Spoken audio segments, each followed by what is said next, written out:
Come on. Yeah.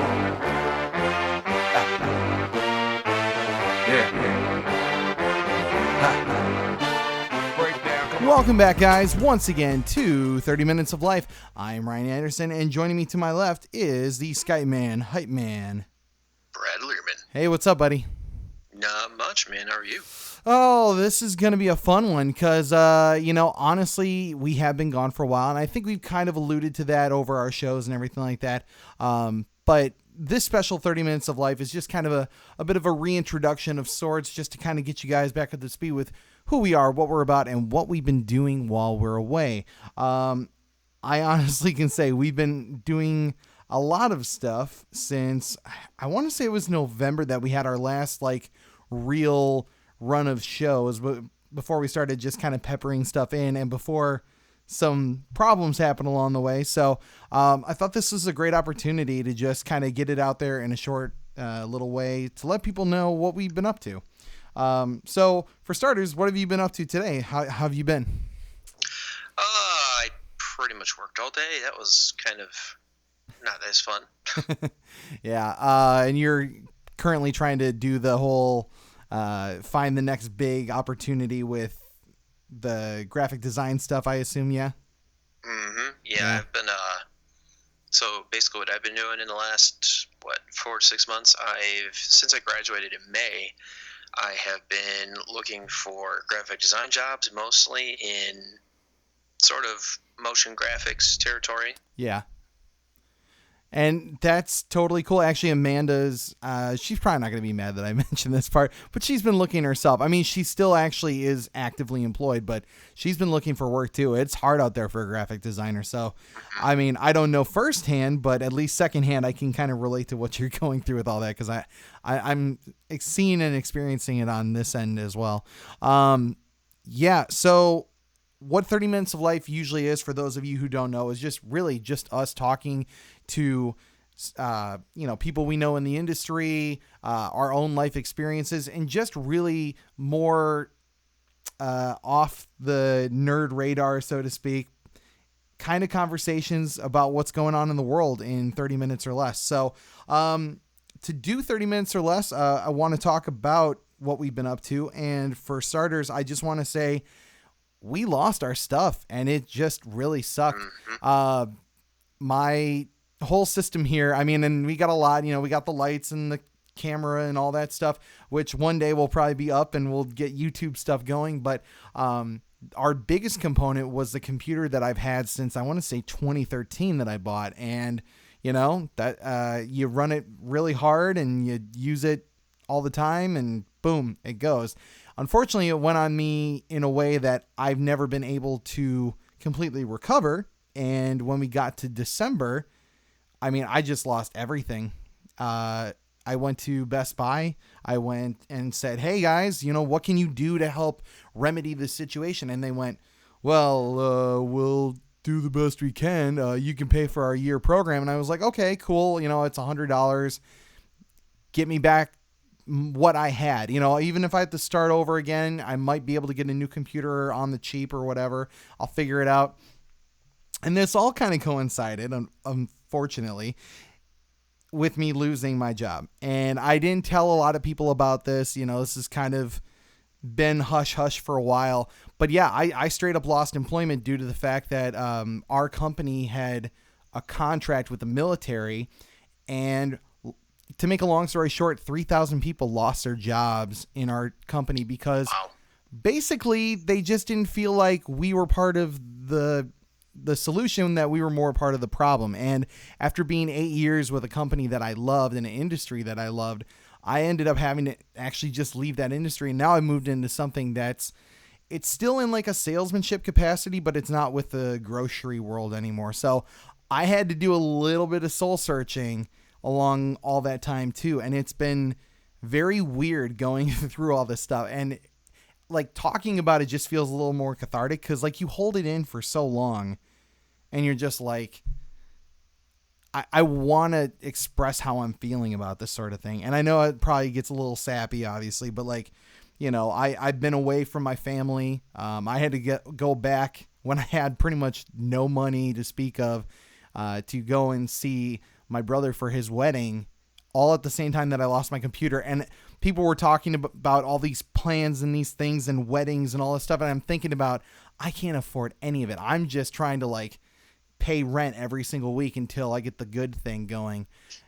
And it's just been hard, honestly. And that's the truth of the matter. Like, I don't, like, I always try and keep the show really positive, and that's always been my motto since we started. But man, it is a hard thing when you just kind of lose the thing you invested so much of your time and your effort and your passion into.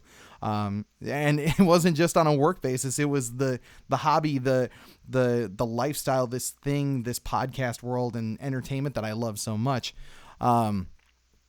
But I guess it wasn't all bad. I mean, how's it been for you aside from the graphic design stuff? I'm sure you've been having your own experiences in this time. Yeah, I mean, I still have two jobs.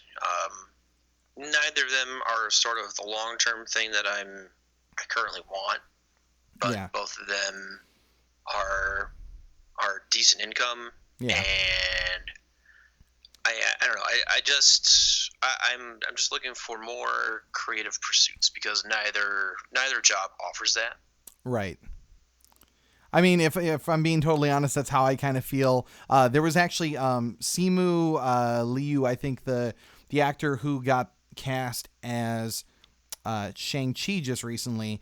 He posted up this little thing on Twitter, and it kind of took off because someone retweeted it with a quote saying, if you can relate to this in some capacity, just as silly as it is, post your dream on it. So I just posted up like for me, like I'm still not 100% in the dream, but I do love that we get to do this. I love the fact that, even though I lost the job and it was hard, for some reason, out of nowhere, I got to be a part of a show on FX. Like, they always say like one door closes, another door opens.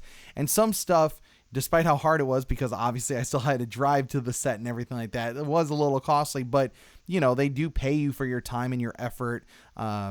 And you do get to experience stuff along the way. So I can't say it's all been 100% bad for me too, because again, here I am, Mr. Optimist, trying to see the icing on the cake, if anything.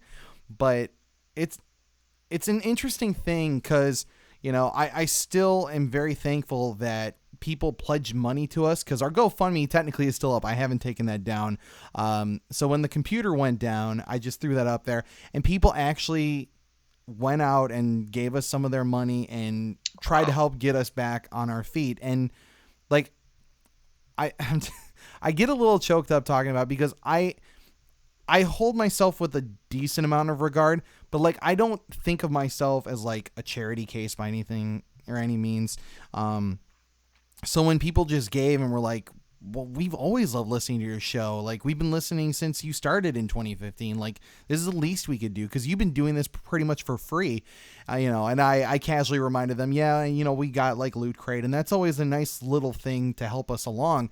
But yeah, I constantly put money into this thing, and Brad, you even helped recently. I've normally been saddling this on myself, but financially speaking, it's been hard. So you helped just with this last month while I was getting my first couple of checks with my new job. But the fact that anyone gave us anything, it's like when someone buys a t-shirt or sees us at a convention and wants to take a photo with me. Like I don't show it in that moment, but like I'm mildly flabbergasted that anyone cares that much to go, oh my gosh, it's you. Or where's Brad, and ask about you, like, if you're not at the convention with me. Like, man, it really, it's something that I can't thank people enough for. And I needed to say that because, if you're listening, you probably helped in some way, one shape or, in one way or another. Just the amount of fans that we get on Twitter, like the fact that we get to go to conventions, like they told us, like, if you have, upwards of 2,500 followers, they'll allow for access to this convention or that one. So we're probably going to end up going to Silicon Valley Comic-Con, as well as Brad might be coming out for LA Comic-Con really soon. And like, I can't wait to meet more people that know us or at least care to listen to our stuff. I mean, you experienced that a little bit with me when we were at what was it, the Chicago Comic-Con? What was, I can't remember which one that one was. It wasn't C2E2. It was Wizard World. It was Wizard World. And you got to experience a little bit of that too. I mean, a little bit. Yeah. I really want you to see what LA is like. I mean, I know you haven't come out California wise yet, but it's just a really special thing, and I legitimately appreciate it because it has not been easy, and there's been some great things along the way too, like the fact that a friend of the show who hasn't been on yet, actually, Alex, who actually writes his own comic book. He's a great guy, Alex Schumacher. You guys should definitely go and look him up. An up and comer for sure. But he said, "Hey man, I've been telling people about you, et cetera, and your show. And I told him that you're like this kind of personality type. You know, are you interested in being at a convention?" So while we were away too, I think it was December or January, they asked me to host a panel about why reading still matters. I might have got some of the terminology there off, but the fact that I got to host my own panel while we were away is not something I expected. Like, I really thought that I was like, okay, I'm going to focus on the job. I'm going to get back to square one. And then another opportunity like that happened. And even while we were there, some guy recognized us and he was like, "Hey, I've got this awesome Joker painting. Like, it's all, I think you've seen it. I think I've sent you a photo. It's him like lunging at Batman from the animated series, and he redid it all by hand, his own artistic stylings of it, but it looks very much like the 90s version, and that's hanging over my bed. The guy basically just gave it to me because he was like, "I saw what you did. I'm a fan of your work. I mean, would you be interested in, you know, kind of talking up, you know, me a little bit?" And I hadn't got around to it because we weren't doing the show. So, I mean, it's a little thing, but it's amazing when people just open themselves up to you and present either an opportunity or a gift when you're at what might be considered one of your lower points in your life. So I know I probably feel like I'm getting a little too sappy about all this, but have any good things been happening while you've been away, Brad? I mean, I've been building a couple of different contacts in both Chicago and unironically LA. There is a guy that came out to St. Louis for like a small, I guess like a kind of like a presentation kind of thing. Yeah. Just to talk to all the graphic design students. Cool. And he happens to do Hollywood scale intro sequences. Really? That sounds cool. TV shows and movies. Oh, is this what? Oh, I think I know what you're going to talk about. Keep going. And he works. I don't know if his like little motion animation firm is that big. Mm-hmm. It's probably, I think, maybe like 10 to 15 employees. Yeah. But they have done a lot of well-known work. They have done the last two Mission Impossible intro sequences, and they did the outro sequences as well. Okay. They did the outro sequence for Aquaman. That's awesome. They also did the John Wick 3 opening. Really? Okay, that's cool. Yeah. And they also did the Swamp Thing opening as well. Shut up. I don't think you told me that one. That's awesome. Mm-hmm. Yeah, they did. I think they did House on Haunted Hill, the movie that came out on Netflix. Oh, the Netflix one. I was going to say, yeah, I still haven't watched it, but that. That's cool. Okay. Man. And then they do like a various different stuff for businesses out in LA, sometimes out in Washington, sometimes for work on the East Coast. He was last week. He was just in Cape Cod doing a TV shoot. So really nice. Yeah. So what you're saying is they recruited you then and there. They said, "Brad, your work is amazing." Honestly, I keep bothering him about internship or open positions Yeah. here and there. So Okay. yeah, it'd be pretty cool to work for him. He's pretty awesome. Yeah. I mean, honestly, you sent me that little James Bond opening that you did. And I was like, like I can, like, obviously we know that there are people that are better than us, but like you proved to me in that moment when I saw that, like, that you really do have the chops for something on that level. And that's why I can't wait to see what you're going to do. Well, I mean, you've been making great logos and little things for the show as we've been developing over the years. So, yeah, I mean, you're only getting better and better. And like, that's just another thing that I appreciate about having you do what you do for the show. I do want to kind of get to a little bit some of the more positive things that we can talk about. So in the time that we've been gone, thankfully, I at least had some internet so that I could still, keep up my nonsense on Twitter and keep everyone mildly posted as to what we were doing, keep up conversations, continue to grow at least our Twitter following, as it were.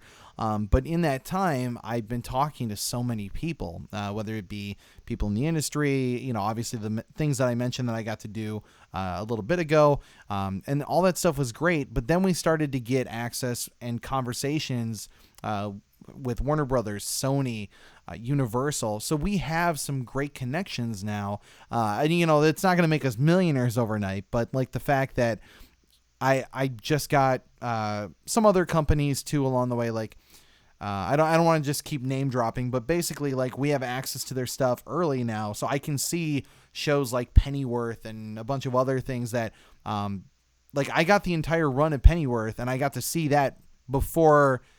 I think it was before Comic-Con even came out, and the show hasn't premiered yet, but I got to see like the entire run of the show, and I actually really like it.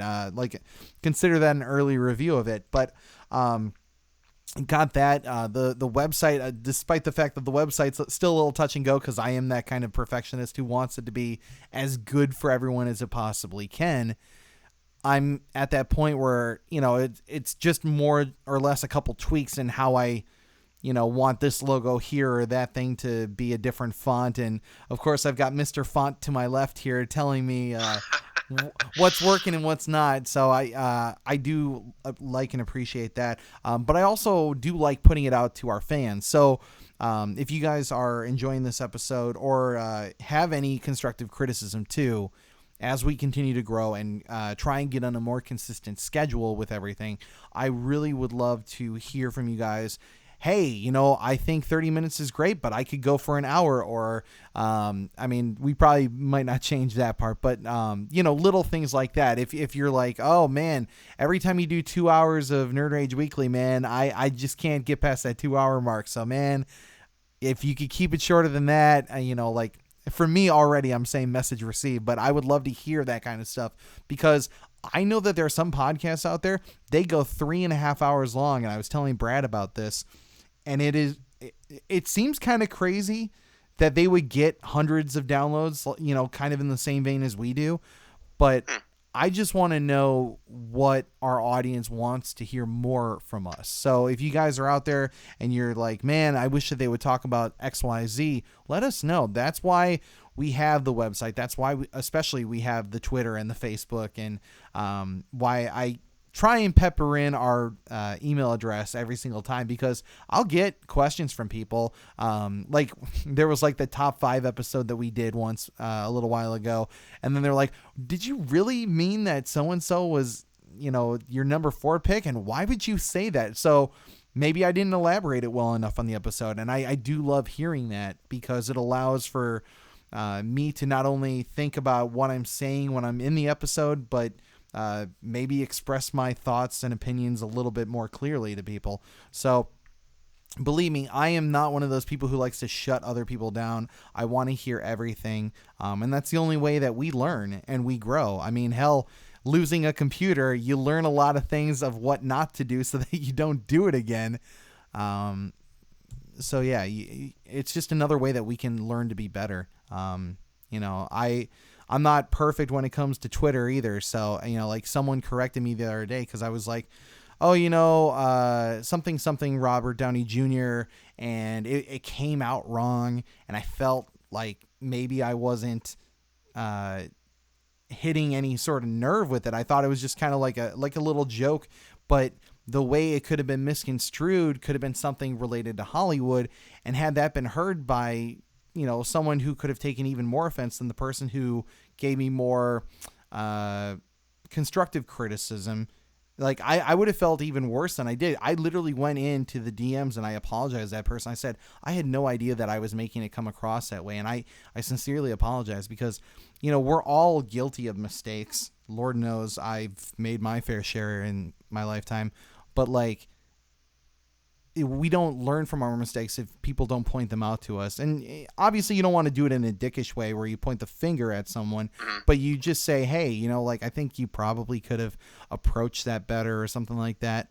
So when it comes to our shows or how we're doing anything, like that's why, I appreciate all the good stuff, seeing our return episode in the first few hours get in the hundreds of downloads. I was just like, wow, like the fact that we've been gone as long as we had, people really wanted to hear Nerd Rage Weekly. And I genuinely appreciate that. But, we're not perfect too. So if we're screwing up, or if you want to see changes, like you want to see more guests on the show, or you're tired of my voice and you want Brad to run this whole thing. Oh God. Yeah. Just let us know. Like we can change it up. We can change with the times. Like if nothing else, we learn from the things that people tell us about. So yeah, I wanted to bring that part up, and I wanted to ask Brad, is there anything you want to see for us in the future as we go forward and we try and put out more stuff? I mean, I hasten to say I would like us to, I guess, have more of a presence on YouTube, but YouTube is kind of I guess for lack of a better term, a bit of a clusterfuck at the moment. Yeah, I told you about what happened. Yeah. Oh, yeah, exactly, yeah. I'll bring that up in a second, yeah. Yeah, Ryan used a thumbnail for, I think it was the Spider-Man Far From Home review. Yep. And the entire video got claimed by somebody else, which is kind of odd. It was like A to Z Applebee Productions or something like that. Some company, and I don't know if they're like a real thing or if they're just like some firm that someone hires to just like go scour the internet for things that are inappropriate. But the funny thing is like, I think maybe twice we've been flagged on YouTube. And as Brad said, we don't have a major presence there. It's just one of the many things that we have diversified our content on. Like I was just on Spotify just to make sure that we were still there, because I hear very sparingly about our downloads over there. So I never really know if our audience is getting us mostly from Libsyn, if it's getting us from SoundCloud or from somewhere else. So I went in and I just checked Spotify. It seems like things are good there. But when it comes to YouTube, it's just like an automatic post at this point, just so that if people want to do it through YouTube, like I do with some shows, I put it on my TV and I just walk around the apartment cleaning and stuff, and I just listen to stuff that way. I'm sure that works for some people, but the fact that someone flagged us because apparently what I've always done is I take the IMAX posters, grab them off Google or whatever, and I just throw them up, and that's like the image to let people know that a Nerd Rage Reacts is, the movie that we're talking about. And for whatever reason, they thought, oh man, this is copyright infringement. Better take this one down. So we got flagged. It's not the death knell. You give it like a 3 strikes rule or whatever, but yeah, it's not something we're dependent on. Yeah, I mean, obviously, we want to continue to grow. I know for those of you guys who listened to our last episode of Underwear on the Outside, I think that was Nerd Rage Weekly, where I casually dropped in conversation about that new Coke. I mean, obviously, sponsors are always great. I like to have fun with it, honestly, but we could always use more sponsorship. Anything that helps kind of just get us to that next level. But really, it's you guys, it's the downloads, it's the interactions we have with you, because I don't believe in this as like this big money making scheme. I know a lot of people, and even some of the Twitter critics, and there's a specific one who just doesn't like us. He thinks that what I've done over the years is all like this attention glory hogging thing. Like, I mean, obviously we want to be successful, but in no point do I put on like star shaped sunglasses and walk around like I'm, the biggest thing since sliced bread. But I do want to act at least confidently that I'm proud of what we do and what we've accomplished. So if I ever do come across like I'm a little douchey, please, again, tell me, let me know. I know Brad's done it plenty of times. So yes, I do. yeah. So, I mean, we all get a big head and sometimes ego takes over, but I never want us to go completely off the rails or lose sight of what's important. And it's what we love talking about. And that's why we keep doing this. Like, I've got a whole board of topics that I really want to get around to, some of which Brad is kind of like poo-pooed on some, and rightly so. Some of them are just me like fever-addled dreaming like, this could be a great idea. And they're not all perfect. I don't normally have to, but there are sometimes I have to kind of get you to go long-winded, move on. That is so true. And that's why I'm respectfully glad that Comic-Con is over. The Comic-Con International is always so filled with stuff that we just talked about all sorts of stuff. And it's because we love doing it. But, I mentioned before, like going past 2 hours can be very tiresome for some people. And not everyone wants to hear me gush about DC all day either. So, it's like a check and balance kind of thing where, we got to make sure that we're doing the best that we can, but still doing it with the passion that we've always had. And that's why I'm glad that we're back, because I can't tell you how much I wanted to just keep talking about things like how much I loved Aquaman and how much I loved Shazam, and many of the thoughts that were going on amongst the social media community during like Captain Marvel and stuff like that. And I don't even say it with any amount of like hate or disrespect in my heart for any of that stuff that goes on there. Even when it's at like the controversial level, I just love talking about it. And that's why, like when they put me in the paper, I wish that I could have saved that episode, because that was much like what this one was. And Dylan was great on that too. We got to talk to the paper, but we were also recording an episode, and that one got lost to the sands of time, mostly because we were moving out this way.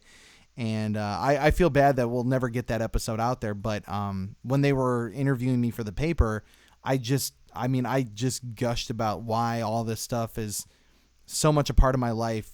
And I mean, I think our fans know, because they've heard me talk about, my first Spider-Man comic or my first Green Lantern comic or whatever, and why this is all such a fun and exciting thing for me every single week that we do it. Even if I have to put my money and my time and my effort when I've got other things I probably should be doing, it's still worth it in the end. So I think that's pretty much kind of like where I wanted to wrap things up. Did you want to say anything else about what we've been doing or what you want for the future? Oh gosh. Ryan mentioned earlier that I actually remade an intro sequence for a James Bond movie from the 80s. I don't know how Ryan could do that, but if he could put a link, I guess, in the description for the recording, maybe. Yeah, I could do that. I mean, if you, what was it on Daily Motion? You put it up?